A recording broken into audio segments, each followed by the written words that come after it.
whom he loves, which you don't believe and Muhammad doesn't believe. So how's that pointing to Muhammad? You respect my son, right? But when the vinegrowers saw their son, they said, Get ready for a jaw-dropping debate that will leave you questioning everything. In today's heated exchange, Sam Shamoun, one of Christianity's most formidable apologists, goes head-to-head with a Muslim convert who believes he has found the truth in Islam. Watch as the debate intensifies, with Sam expertly dismantling key points of Islam. It's a battle of reason, faith, and truth, and the Muslim convert is about to experience the power of Sam's knowledge firsthand. What happens when the foundation of his faith begins to crack? Stay tuned to find out how easily Sam Shamoun refuted Islam in this eye-opening debate.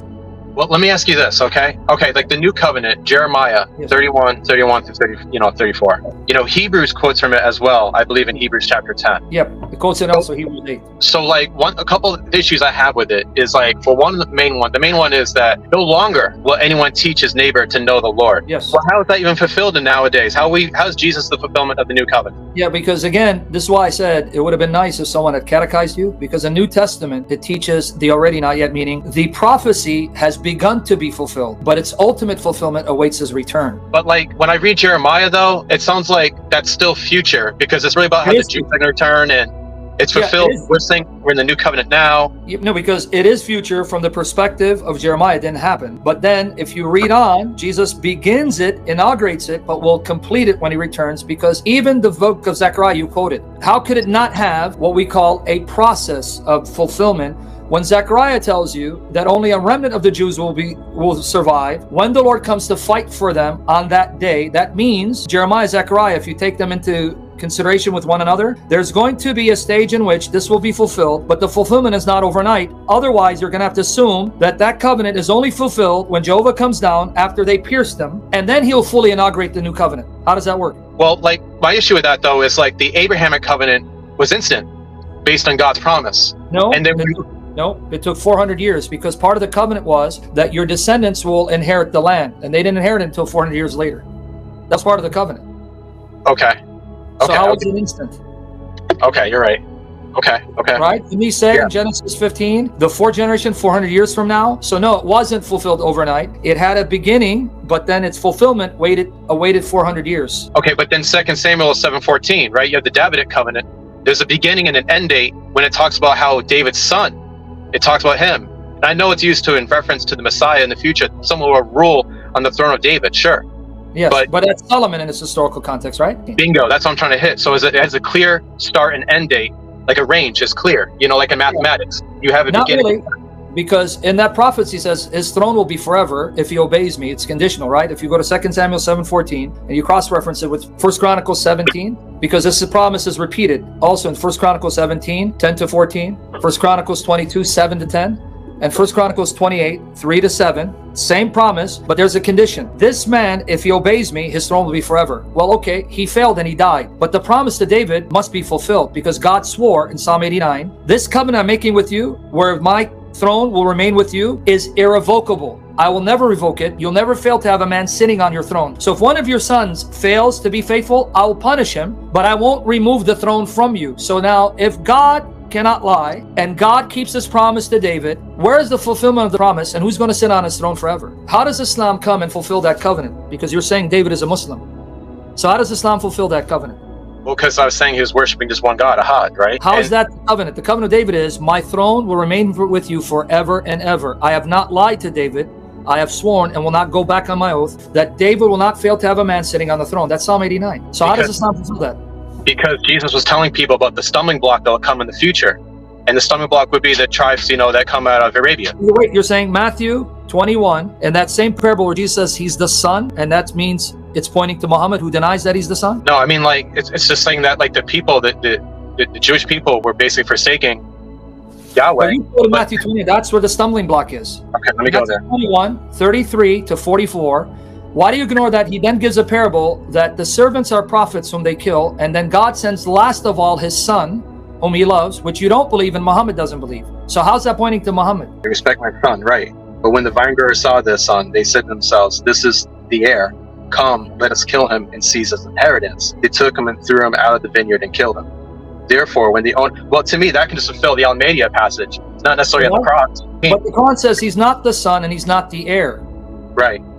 But Jesus says he is the son and he is the heir, and they killed him to get the inheritance. So now God will come and destroy the temple and the city. So whatever nation will be given the kingdom, it's not Islam, because if you continue reading the New Testament, that nation consists of the Gentiles being engrafted into the body of Christ, being the church. Well, but how can the Gentiles not be the Arabs? Any Arab that believes in Jesus. Right, that's what I'm saying. And like, you know, when Jesus says, for example, in John 15, he says, this is how you abide in my love. You keep my commandments. And that's the same John that has Jesus claiming to be one with the Father, who gives everlasting life, who will raise the dead at the last day, none of which Muhammad believed. Right, I know your point, because you would just accuse me of just picking the scriptures where I want to pick it.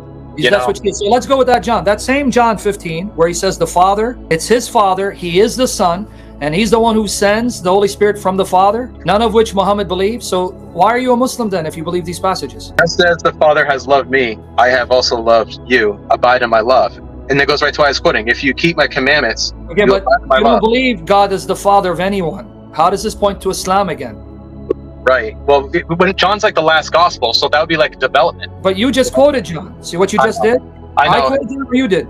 You're right. You know what I mean? Because if I'm going to stick with one verse, I got to accept it all. That's what you're basically saying. Coming back to Psalm 89, the promise that God made to David. How does Islam fulfill that promise to David?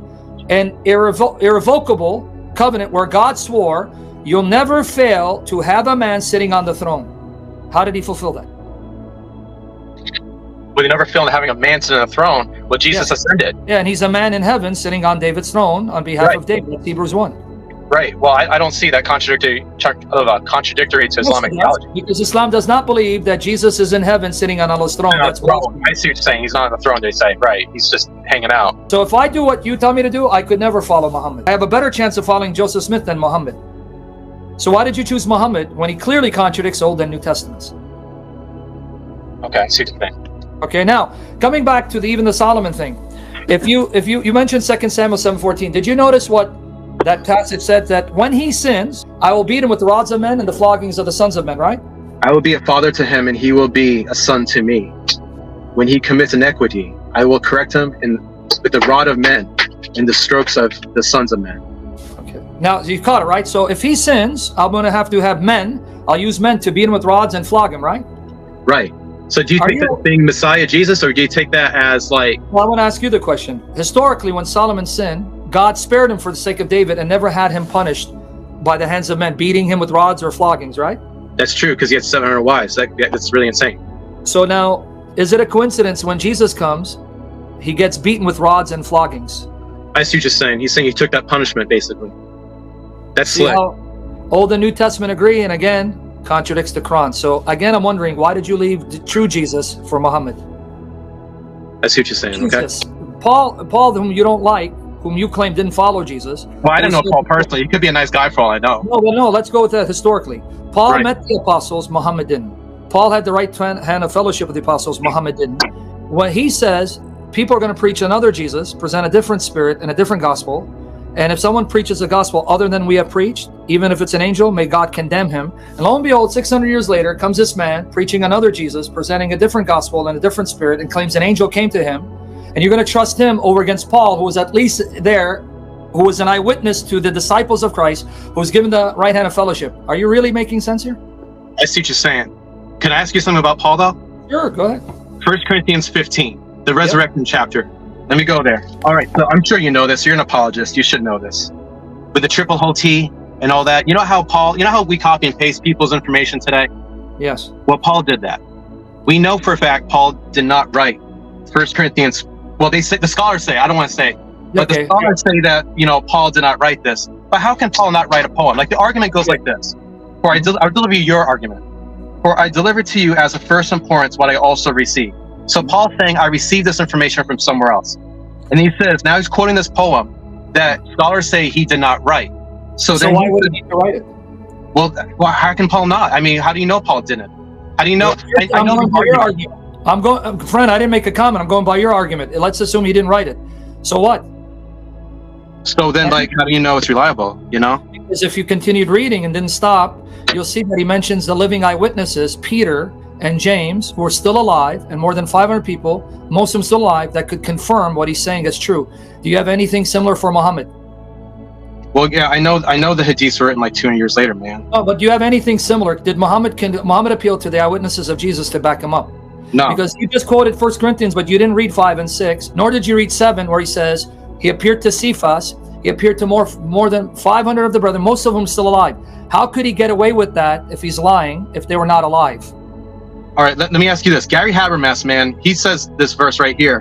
One of his arguments on this passage, Dr. Gary Habermas, was saying that this originates in Judea. Exactly. And so this letter, 1 Corinthians, of course, was written to a Greek city, Corinth.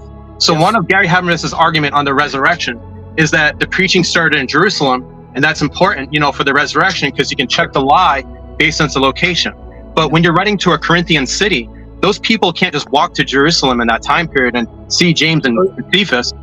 So you mean the same Paul who says they already met Cephas in 1 Corinthians 1:10-17? They already knew How do you know he's not making it up? Because he says, I You're become all quoting things to him. people. Okay, so hold on. So he's writing to a people who claim to follow Cephas, and he's lying, and he's telling the people you follow Cephas, but he's lying because they didn't, and he still got away with it. Can you give me any evidence that shows that then he was condemned for lying? Because you're making an assertion.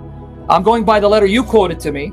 The Right. same letter says in 1 Corinthians 1, there were people there at Corinth who knew Cephas and claimed to follow him. If he's lying, how does he get away with it? Because they'll say, hey man, wait, you're telling us we know Cephas, you're lying, buddy. And they don't need to go and find out the individuals that night. They still have enough time, because it's around 55 AD, even according to Bart Ehrman, to then make that necessary travel to say, hey, we got this guy Paul at Corinth saying that you, Peter, and we've found out that you're in Jerusalem, that supposedly you saw Jesus was alive. Oh no, he's like. So can you give me anything comparable to Muhammad? Okay. I see your point. Okay, because like what I'm thinking here is the apostles. I don't think the other apostles really like Peter. I mean, my bad, erase that. I'm sorry, I misspoke. I don't think like Peter really liked Paul. I don't think they're best of How do buddies. you know that? Well, because like you see like Paul mouthing them off like in Galatians. Paul's trying. He says to the other apostles he wishes they castrate themselves outright. No, he wasn't saying to the other apostles. He's talking about Judaizers who are perverting the gospel. He didn't say it was Peter, James, or John. You're reading too much into that. But where did you find that Paul was castigating Peter? Well, because he says I confront him to his face. I mean, they don't Yeah. really seem like they're friends. You And the just book of proved my Acts, point. it's all about Paul. Right, you proved my point. You again do what Muslims do. You quoted Galatians 2:11-16. Why did you ignore verses 1-10? The same Paul that you're selectively citing said that 14 years later, he went up to Jerusalem, met with Peter, James, and John, the pillars, Right, and historical, gave them the historical. right hand of fellowship. So that part you don't trust, but you do trust the part where he's castigating Peter.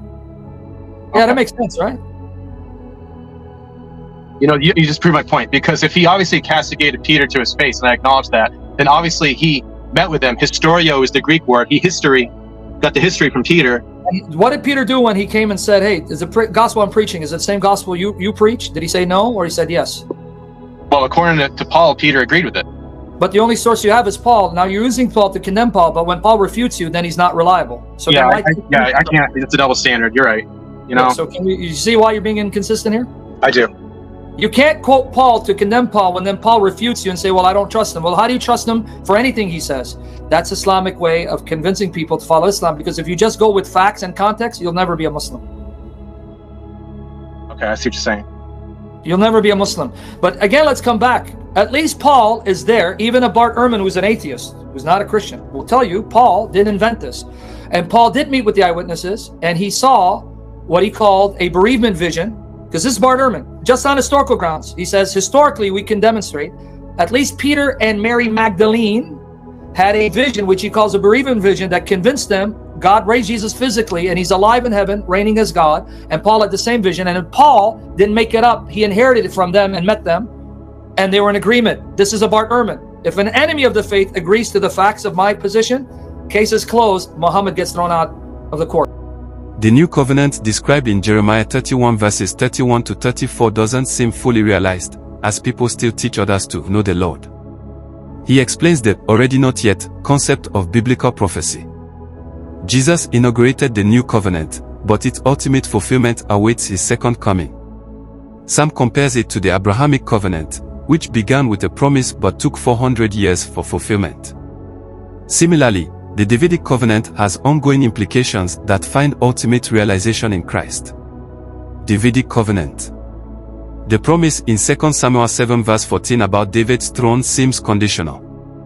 How does it connect to Jesus? Solomon failed to uphold the covenant, but God's promise to David is irrevocable, Psalm 89. Jesus fulfills this as the eternal king sitting on David's throne in heaven. Some questions how Islam accounts for this covenant, as it doesn't recognize Jesus in the role of an eternal king. Parable of the tenants, Matthew 21. Suggests it could point to the rejection of Yahweh and a future fulfillment in Islam. The parable explicitly identifies Jesus as the son and heir, roles Islam denies. The nation given the kingdom refers to the Gentiles incorporated into the church, not Islam. John 15 and abiding in commandments. Quotes Jesus on keeping commandments but acknowledges picking and choosing verses. He points out the inconsistency of citing John selectively while ignoring its claims about Jesus as the Son of God and equal with the Father. Paul and 1 Corinthians 15. Questions the authorship of 1 Corinthians 15 and its reliability. Paul cites living eyewitnesses, example Peter, James, and 500 others, who could confirm his claims about Jesus' resurrection. This contrasts with Islam's reliance on traditions written centuries after Muhammad. The questioner mentions Gary Habermas's argument that the resurrection's preaching began in Jerusalem, where claims could be verified or falsified. This debate highlights foundational differences between Christianity and Islam on biblical interpretation and historical claims. Do you want me to delve deeper into any specific argument or theological point? What an intense and revealing exchange. What began as a confident defense of Islam ended with the Muslim convert stunned by the power of Shamoun's arguments. Sam's ability to expose the flaws and contradictions in Islam left the convert reeling, and it's clear that this debate has shaken him to his core. In the end, the truth of Christianity shone through as Sam effortlessly refuted Islam's key claims, leaving the Muslim convert to reflect on everything he once believed. What are your thoughts on this debate?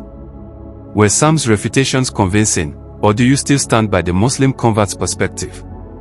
Let us know in the comments below. Be sure to subscribe, hit that notification bell, and stay tuned for more powerful debates like this one. Thanks for watching, and we'll see you next time.